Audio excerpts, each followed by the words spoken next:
Hello everyone, welcome back to my channel. আজকের ভিডিওটাতেও আমি একটা আউটফিট ফ্রম স্ক্র্যাচ শেয়ার করব, আর এটাও কিন্তু দুর্গাপুজোর জন্যই হতে চলেছে। তো আজকে আমাদের যে আউটফিটটা আমরা বানাবো, সেই আউটফিটটার যে কালার থিম সেটা কিন্তু রেড অ্যান্ড হোয়াইট। তো দুর্গাপুজোর সময় একটা রেড অ্যান্ড হোয়াইট শাড়ি তো অবশ্যই সবার বাকেট লিস্টে থাকে। তো সেই জন্যই আমি ভাবলাম একটা রেড অ্যান্ড হোয়াইটের উপর একটা ড্রেস বানানো যাক, যেটা দুর্গাপুজোর সাথে একদম ওতপ্রোতভাবে জড়িত। তো যাই হোক, আর দেরি না করে চলো ভিডিওটা শুরু করি। আর যদি তোমরা এখনও পর্যন্ত আমার চ্যানেলটা সাবস্ক্রাইব না করে থাকো তাহলে অবশ্যই সাবস্ক্রাইব করে নিও। তো চলো ভিডিওটা শুরু করা যাক। এখন আমি তোমাদের সাথে আমার ডিজাইনটা শেয়ার করছি। আমি এখানে তোমাদের এঁকে দেখাচ্ছি কীরকম আমি ডিজাইনটা চাইছিলাম। শুরুতে আমার থটটা এরকমই ছিল, এটা একটা তিনটে সেটের মানে 3 পিস টাইপের হবে। টপ থাকবে, একটা একটা বটম পোর্শন থাকবে, আর ওপরে একটা জ্যাকেট থাকবে। আমি এখানে একটা বেল্টও এঁকেছি, আমি একটা বেল্টও চাইছিলাম, কিন্তু পরে প্ল্যানটা চেঞ্জ হয়ে যায়, সেই জন্য আমি আর বেল্টটা বানাইনি। তো টপ টপ পোর্শনটার জন্য আমি হচ্ছে একটা টপ বানিয়েছিলাম, কিন্তু কালার কম্বিনেশনটা অ্যাকচুয়ালি ঠিক লাগছিল না, যেহেতু পুরোটা হোয়াইটের উপর, আমি ফ্যাব্রিকটা হোয়াইটের উপর রেখেছিলাম, তোমরা পরে দেখতেই পাবে। তো সেই জন্য হোয়াইট হোয়াইট হোয়াইট পুরোটাই হোয়াইট হয়ে যাচ্ছিলো, সেই জন্য আমি পরে চেঞ্জ করে টপটা রেড করে নিই, যেটা মানে কালার কম্বিনেশনটা এই জন্য খুব ভালো লাগছিলো রেড করে নেওয়ার পর। তো এখানে আমি চলে এসেছি বড়বাজারে ফ্যাব্রিক নেওয়ার জন্য, আর এখানে প্রচুর ফ্যাব্রিকের দোকান আছে। যদিও এই ভিডিওটা আমি ওই দিনই করেছি যেদিন আমি আগের যে আউটফিটটা বানানোর জন্য ফ্যাব্রিক নিতে গিয়েছিলাম, সেই দিনই অ্যাকচুয়ালি আমি একদিনেই দুটো ফ্যাব্রিক কিনেছিলাম। এখানে প্রচুর ফ্যাব্রিক রয়েছে, তোমরা চাইলে যেরকম ফ্যাব্রিক চাও সেরকম ফ্যাব্রিক এখান থেকে নিতে পারো। আর আমি আগের ভিডিওতেই বলেছি, বড়বাজার কিন্তু খুব বড় মার্কেট, এখানে কিন্তু সব কিছু পাওয়া যায়। তাই তোমরা একটু দেখে শুনে বা সাথে যদি কোনো কেউ চেনে বড়বাজার, তাকে সাথে নিয়ে যাবে। যদিও আমি একাই গেছিলাম এবং আমি জিজ্ঞেস করতে করতে ফ্যাব্রিক মার্কেটে গিয়ে পৌঁছেছিলাম, তোমরা চাইলে জিজ্ঞেস করে করেও পৌঁছে যেতে পারো। তো এখানে পরপর ফ্যাব্রিকের দোকান আছে, তোমাদের যে ফ্যাব্রিকটা দরকার সেই দোকান থেকে তোমরা সেই ফ্যাব্রিকটা নিয়ে নিতে পারো। ফ্যাব্রিকের দামও কিন্তু রিজনেবল আছে।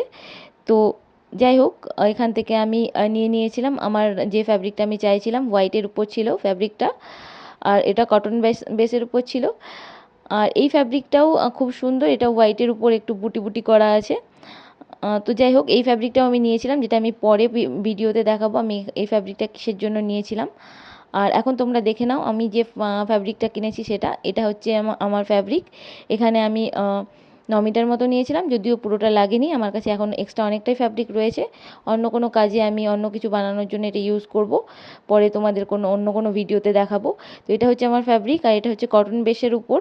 তোমরা চাইলে এই ফ্যাব্রিকগুলো ডাইও করিয়ে নিতে পারো। আর এই ফ্যাব্রিকটা আমার পড়েছে 120 টাকা মিটার করে। এর সাথে আমি আরও একটা ফ্যাব্রিক নিয়েছি, এটা কিন্তু আমি ওখান থেকে নিইনি, আমি অন্য জায়গা থেকে নিয়েছিলাম, কারণ পুরোটা প্লেন হয়ে যাচ্ছিলো। তো আমি কিছু ডিজাইন চাইছিলাম রেডের উপরে, তো এই ডিজাইনটা ছিল বলে আমি এই ফ্যাব্রিকটা নিয়েছিলাম। এই ফ্যাব্রিকটা আমি কাঁচরাপাড়া মার্কেট থেকে নিয়েছিলাম। তো এটা কিন্তু 120 টাকা না, এটা হচ্ছে 240 টাকা মিটার নিয়েছিল। এখানে 2 মিটার ফ্যাব্রিক আছে, পরে আমি আরও 1 মিটার নিয়েছিলাম, মানে টোটাল 3 মিটার ফ্যাব্রিক আমি এই জামদানি ফ্যাব্রিকটা নিয়েছিলাম। এটার বেসটাও হোয়াইটই ছিল, কিন্তু অলরেডি আমার কাছে হোয়াইট ফ্যাব্রিক ছিল, সেই জন্য এটা আমি আর ইউজ করিনি। আমি সব ফ্যাব্রিকগুলো, এক্সট্রা ফ্যাব্রিকগুলো রেখে দিয়েছিলাম, পরে অন্য কাজে ইউজ করব, অবশ্যই তোমাদের সাথে শেয়ার করব। আর এখানে আমি চলে এসেছি টেলারের কাছে, এটাও কাঁচরাপাড়াতে। এই যে ব্ল্যাক ইয়েটাও আমি দিয়েছিলাম, এটা ব্ল্যাক ফ্যাব্রিকটা বানানো হয়ে যাওয়ার পরে আমি এই ফ্যাব্রিকটা দিয়ে এসেছিলাম, মানে ওইটা পিক আপ করেছিলাম আর এটা দিয়ে এসেছিলাম। তো এটা হচ্ছে আমার টপ বানানোর পরে এমনটা লাগছে, একদমই প্লেন লাগছে, কিন্তু এই যে রেড কালারের কাজটা, এটা কিন্তু খুব সুন্দর পপ আপ হয়েছে।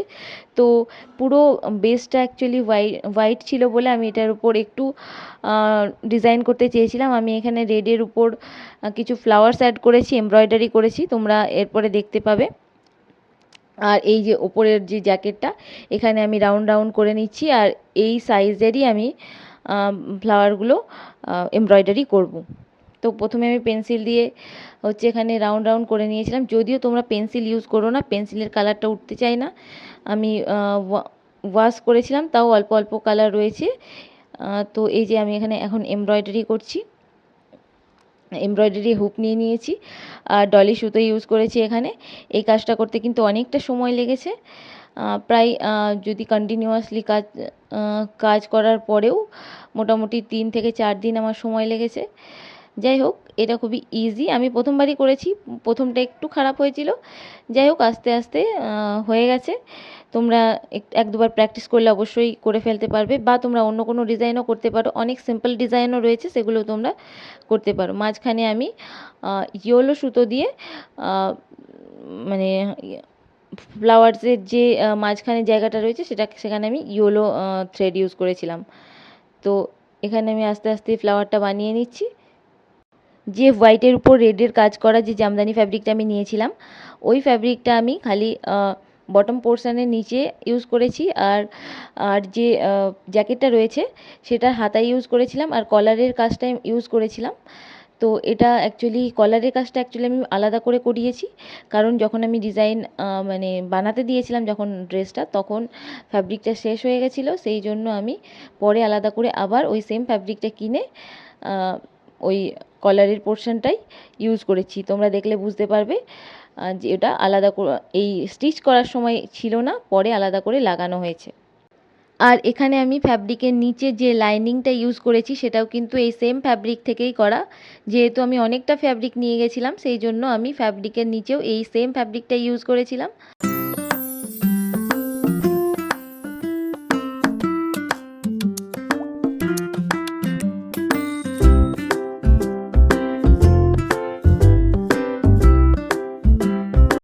চলো, এমব্রয়ডারি করতে করতে আমি তোমাদের সাথে এই আউটফিটটার কস্টিংটা শেয়ার করে নিই। এখানে আমি যে হোয়াইট বেস ফ্যাব্রিকটা ইউজ করেছি ওটা 120 টাকা মিটার, আর ওটা আমি 6 মিটার ইউজ করেছি।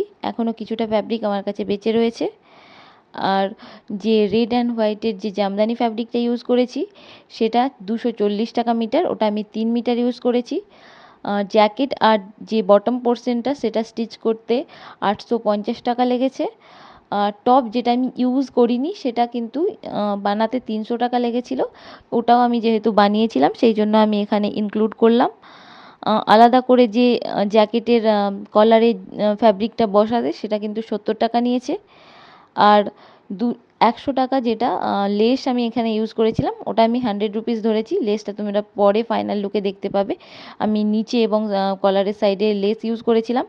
এবং ফাইনালি যে টপটা আমি পরেছিলাম রেড কালারের, সেটা আমি অনলাইনে অর্ডার করেছিলাম, ওটা 120 টাকা মতো নিয়েছে। এখন টোটাল ক্যালকুলেট করলে টোটাল প্রাইস এখানে দাঁড়াচ্ছে 2880 টাকা। এটা কিন্তু এই আউটফিটের জন্য একদমই জাস্টিফাইড নয়। যে 300 টাকাটা আমি এক্সট্রা দিয়েছি এটা কিন্তু দরকার ছিল না, কিন্তু আমি প্রথমে বুঝতে পারিনি, সেই জন্য এই 300 টাকাটা আমি এক্সট্রা খরচা করেছি। 70 রুপিস যেটা আমি এক্সট্রা খরচা করেছি এটারও কোনো দরকার ছিল না, একেবারেই করে নেওয়া যেত। তো এইটা আমি এক্সট্রা খরচা করেছি। বাদ বাকি ফ্যাব্রিক যেটা আমি আলাদা করে যদি লাইনিং আমি ইউজ করতাম, আলাদা কোনো লাইনিং, তাহলে এটার কস্টটা আরেকটু কমে যেত।